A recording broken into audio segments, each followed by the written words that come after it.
వైసీపీకి ఎమ్మెల్సీ సభ్యత్వానికి రాజీనామా చేసిన మర్రి రాజశేఖర్ మాజీ సీఎం జగన్, మాజీ మంత్రి రజనీపై తీవ్ర స్థాయిలో విమర్శలు చేశారు. తన రాజీనామాకు కారణం జగన్నేనని, తనను మోసం చేయడం వల్లనే పార్టీకి రాజీనామా చేశానని సంచలన వ్యాఖ్యలు చేశారు. పార్టీలో విడుదల రజనీకి ప్రాధాన్యతను పెంచి తనకు తగ్గించారని, గుంటూరులో ఓడిపోయిన వారిని తెచ్చి చిలకలూరిపేట ఇన్ఛార్జిగా నియమించారని ఆగ్రహం వ్యక్తం చేశారు. మర్రి వ్యాఖ్యలకు కౌంటర్ ఇచ్చారు మాజీ మంత్రి రజనీ. మర్రి గెలుపుకి వైఎస్ కుటుంబం ఎంతగానో సహకరించిందని, ఎమ్మెల్సీ పదవి ఇచ్చి జగన్ గౌరవించారని తెలిపారు. రెడ్ బుక్ రాజ్యాంగంపై మర్రి గళం వినిపించినట్లయితే ఆయన ప్రాధాన్యత మరింత పెరిగేదని అన్నారు. మర్రి రాజశేఖర్ ఆత్మ పరిశీలన చేసుకోవాలంటూ కౌంటర్ ఇచ్చారు. ఎమ్మెల్సీని నేను వాలంటీరీగా రాజీనామా చేశాను. అది ఆమోదించాల్సిన బాధ్యత చైర్మన్ గారి మీద ఉంది. నేను రాజీనామా చేసి ఇంకో పార్టీలోకి వెళ్తున్నాను తప్ప ఆ పదవి తీసుకొని వెళ్ళట్లేదు, ఆ పదవి నిలబెట్టుకోవడానికి కూడా వెళ్ళట్లేదు. మేము రాజీనామా చేశాంగా, అది ఇప్పుడు అదే రాజీనామా చేయాల్సినటువంటి బాధ్యత ఆయనే. మేము వాలంటీర్గా చేశాననే చెప్పాను, నా మీద ఎవరు ప్రభావం లేదు, నేను వాలంటీర్గా చేశానని చెప్పాను. 14 సంవత్సరాల పాటు పనిచేసి మేము అడిగింది ఏంది? గౌరవమేగా. అక్కడ ఏమీ పని చేయకుండా మమ్మల్ని తీసుకెళ్ళి కొండ మీద కూర్చోబెట్టబడి మేము అడుగుతున్నాం. మేము అన్కండిషనల్గానే చేరుతున్నాం.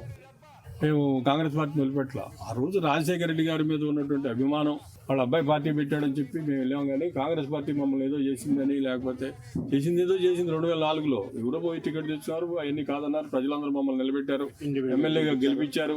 తర్వాత కాంగ్రెస్ పార్టీ కూడా కొద్ది రోజుల తర్వాత మాకు సపోర్ట్ చేసింది. నేను ఇండిపెండెంట్గా పోటీ చేస్తే గెలిచాం.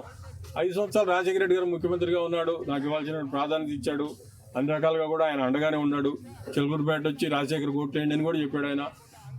ఇది జరిగింది కాంగ్రెస్ పార్టీలో. కాంగ్రెస్ పార్టీ మాకేం అన్యాయం ఏం జరగలేదు. అక్కడ కాంగ్రెస్ పార్టీ 6 సార్లు మా మామయ్యకి అవకాశం ఇచ్చింది, 3 సార్లు ఆయన ఎమ్మెల్యే అయ్యాడు, 6 సార్లు ఈ నియోజకవర్గం నుంచి పోటీ చేశాడు ఆయన. ఎక్కడ కూడా దాంట్లో రెండో అభిప్రాయం లేదు. కాంగ్రెస్ పార్టీ మాకు బాగానే సహకరించింది. మర్రి రాజశేఖర్ గారి కాంగ్రెస్ పార్టీలో టికెట్ రాకపోతే వారు ఇక్కడ ఇండిపెండెంట్గా నిలబడి పోటీ చేయడం జరిగింది.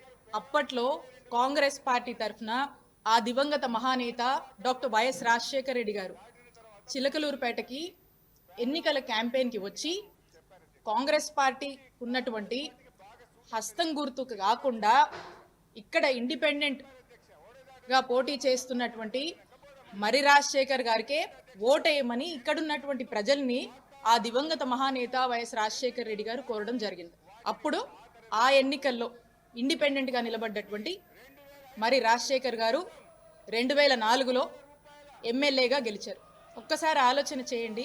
పార్టీని, పార్టీ సింబుల్ని కాదని ఆ దివంగత నేత వైఎస్ రాజశేఖర రెడ్డి గారు మర్రి రాజశేఖర్ గారికి ఏ విధమైనటువంటి గౌరవాన్ని ఇచ్చారు, ఏ విధంగా మద్దతుగా నిలిచారు, వారు ఎమ్మెల్యేగా అవడానికి కారకులయ్యారు అనేటి విషయాన్ని నేను గుర్తు చేస్తున్నాను.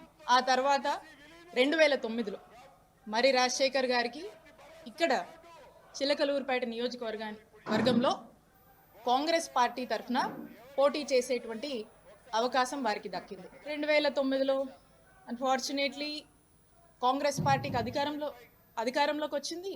ఇక్కడ మర్రి రాజశేఖర్ గారు ఓడిపోవడం జరిగింది.